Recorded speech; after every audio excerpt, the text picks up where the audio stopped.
I got rejected by a nerd and he called me a st. I'm Amelia, 20 female, and I've always known I could make an impression. I've grown up with people calling me beautiful, so confidence has become second nature. The attention from compliments to DMs flooding my social media made me believe that any guy would be lucky to date me. So, when my friends at the party dared me to call Max, a quiet, studious guy in our class, and ask him out, I thought it would be no big deal. The party was in full swing, the music blasting and drinks flowing. The dares had gotten wilder as the night went on, so Sarah, my best friend, thought it would be hilarious to shake things up with this dare. She looked at me with a gleam in her eye. Let's see if Mr. Shy Nerd can handle the Amelia asking him out. Everyone laughed, hyped for the show. Feeling completely confident, I dialed Max's number, putting the call on speaker for everyone to hear. My friends crowded around, some giggling, some nudging each other, all waiting to hear his reaction. In my mind, there was no doubt he'd be thrilled. I mean, every other guy on campus seemed to be. But as I asked him out, the room went quiet, everyone leaning in to catch his response. When he said, "No, thank you," the silence was deafening. Max's tone was so direct, so casual, and before I even had time to process the rejection, he hung up.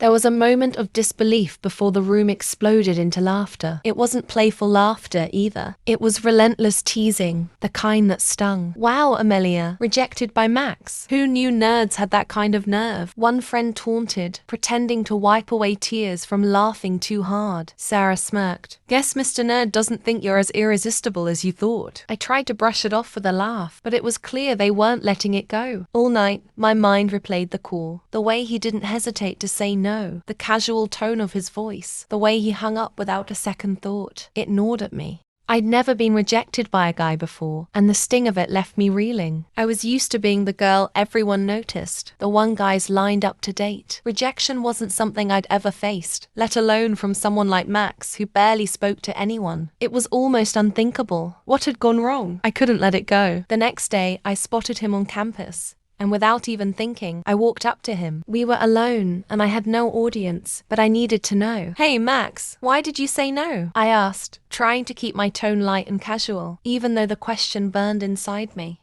He seemed taken aback. Why do you care? Because I struggled to find the words. I just don't get it. I thought most guys would want to go out with me. He sighed, looking away. Amelia, it's not about you being attractive. It's about who you are. Your reputation, for one. My stomach twisted. What do you mean, my reputation? He hesitated, clearly uncomfortable, but I needed to know. Finally, he looked at me and said, Everyone talks about you, Amelia. I've heard people say you're a gold digger and that you date guys just for their money. They say you change boyfriends every month and sleep with anyone on the first date. People think you're the college slut, willing to sleep with anyone, who takes you to an expensive club or showers you with attention. Hearing those words felt like a punch to the gut. My confidence faltered.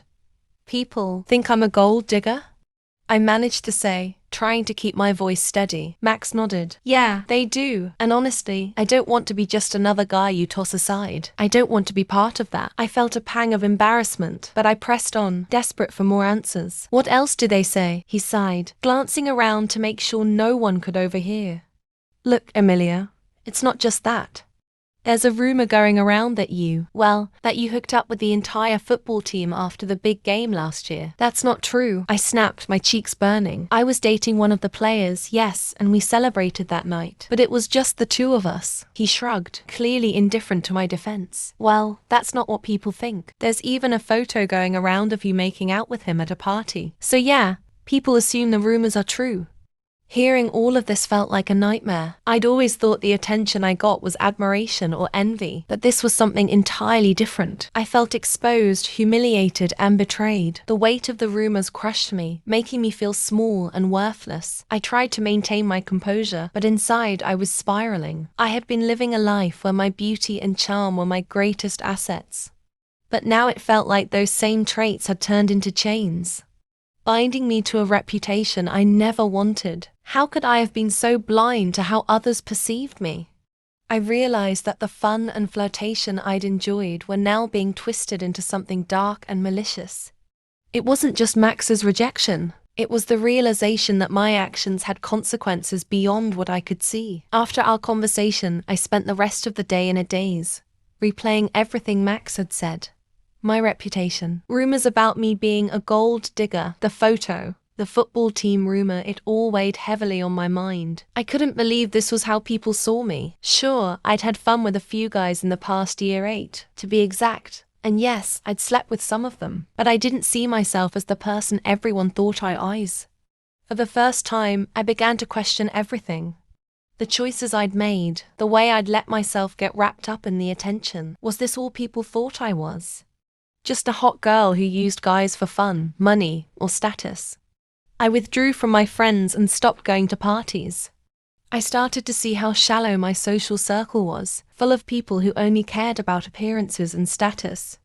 I felt isolated, but I couldn't bring myself to be around people who didn't care about me for who I was.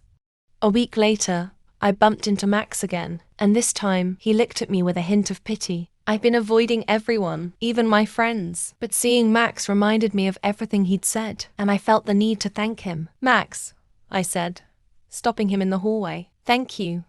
For being honest, I've been doing a lot of thinking since we last talked."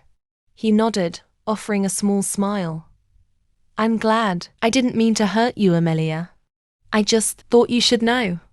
I smiled back, feeling a wave of gratitude mixed with a tinge of sadness. Max's rejection had been brutal, but it had forced me to confront a side of myself I'd been ignoring. I realized that I'd been so focused on being admired that I'd forgotten to be someone worth admiring. In the weeks that followed, I worked on rebuilding myself.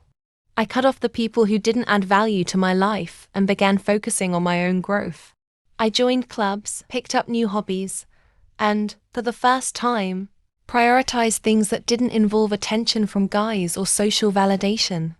Slowly, I felt myself changing. I became more grounded, less focused on the opinions of others, and started forming real friendships. I even struck up a genuine friendship with Max, who saw me for who I was beyond the rumors and labels. Looking back, Max's rejection was one of the best things that ever happened to me. It forced me to question my choices and confront my own values. It was painful, yes, but it was also liberating.